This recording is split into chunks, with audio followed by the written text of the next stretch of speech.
Halo semuanya, pada kesempatan kali ini saya Nida Zakia Rahmiani. Kita akan bersama-sama membahas tentang bilangan desimal. Sebelumnya, apakah ada yang tahu apa itu bilangan desimal?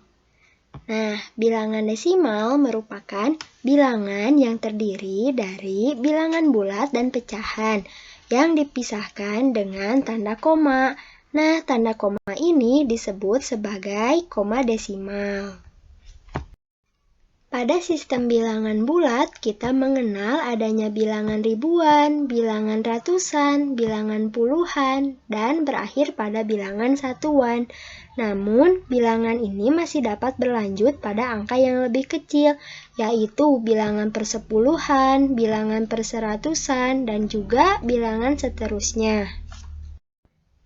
Kita akan belajar tentang konsep dasar bilangan desimal, yang mana kita ingat kembali, waktu kita duduk di kelas 2 atau kelas 3, kita pernah belajar tentang nilai tempat suatu bilangan.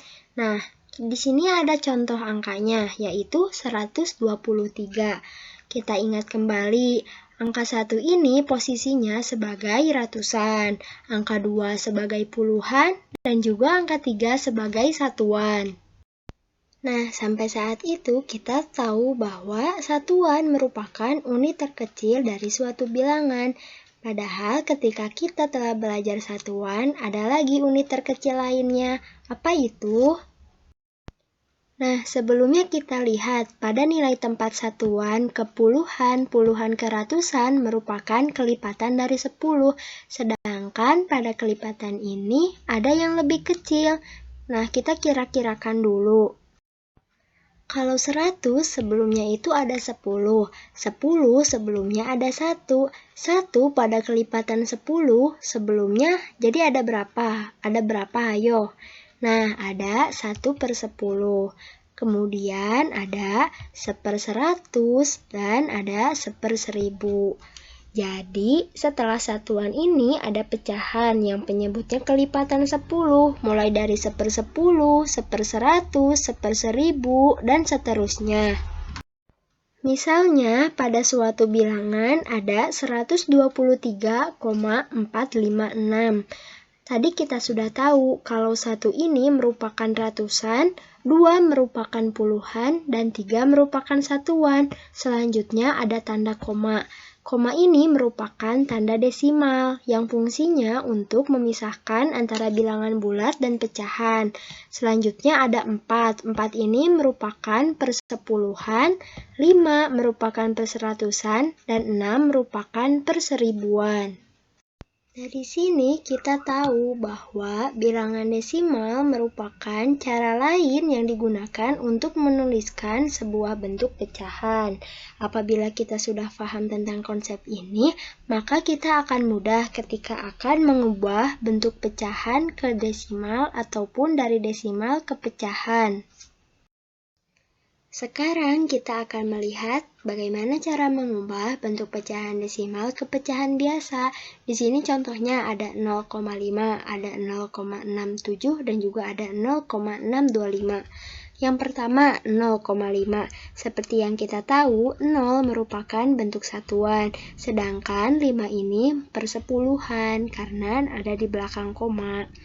Nah, karena berada di belakang koma atau di sisi sebelah kanan, dan persepuluhan, maka kita langsung tulis saja per10. Dan untuk bagian pembilangnya, kan ini ada angka 5, kita tinggal pindahkan saja. Jadi, bentuk pecahan dari 0,5 ialah 5/10. Nah, sekarang yang kedua, ada 0,67. 0 merupakan satuan, 6 merupakan puluhan, dan 7 merupakan ratusan.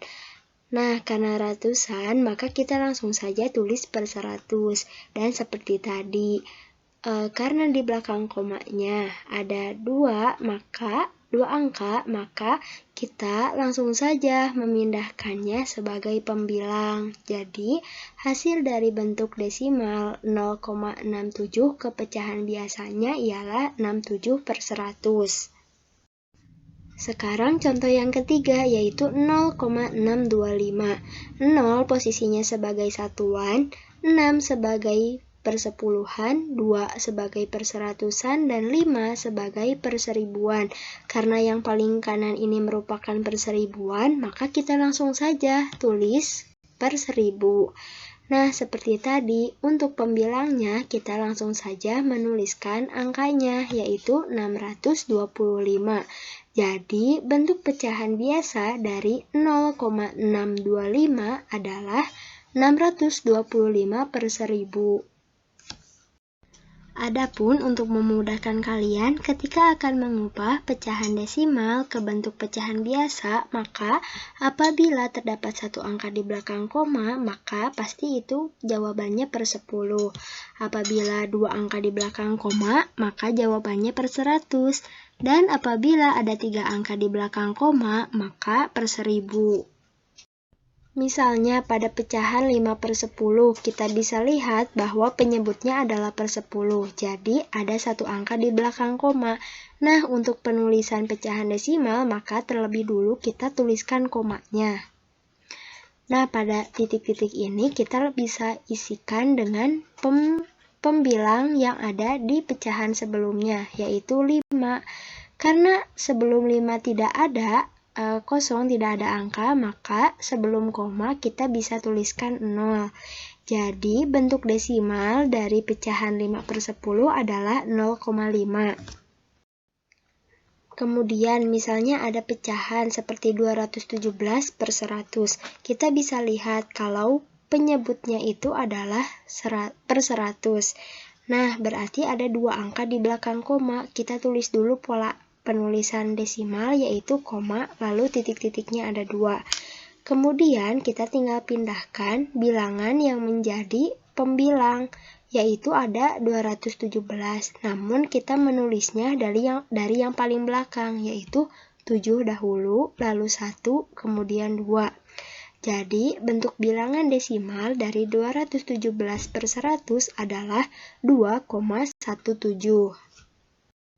Apabila kita menemukan soal seperti 3 per 5 untuk dirubah menjadi pecahan desimal, maka terlebih dahulu kita harus mengubah penyebutnya menjadi per 10, per 100, ataupun per 1000.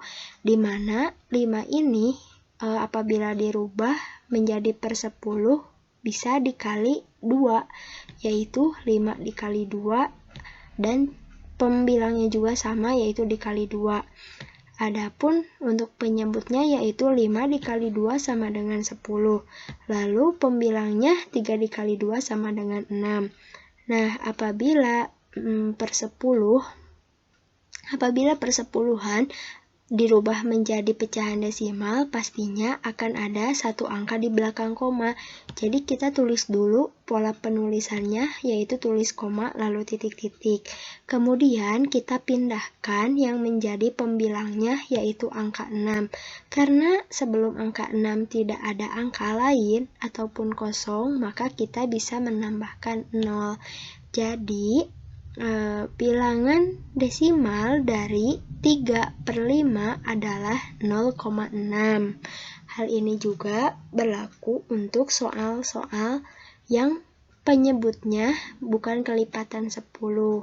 Jadi bisa dirubah dulu menjadi per 10, per 100, atau per 1000 sehingga bisa dijadikan desimal dengan mudah. Sekian pembahasan kali ini, mohon maaf atas segala kekurangannya. Terima kasih atas perhatiannya. Sampai jumpa kembali.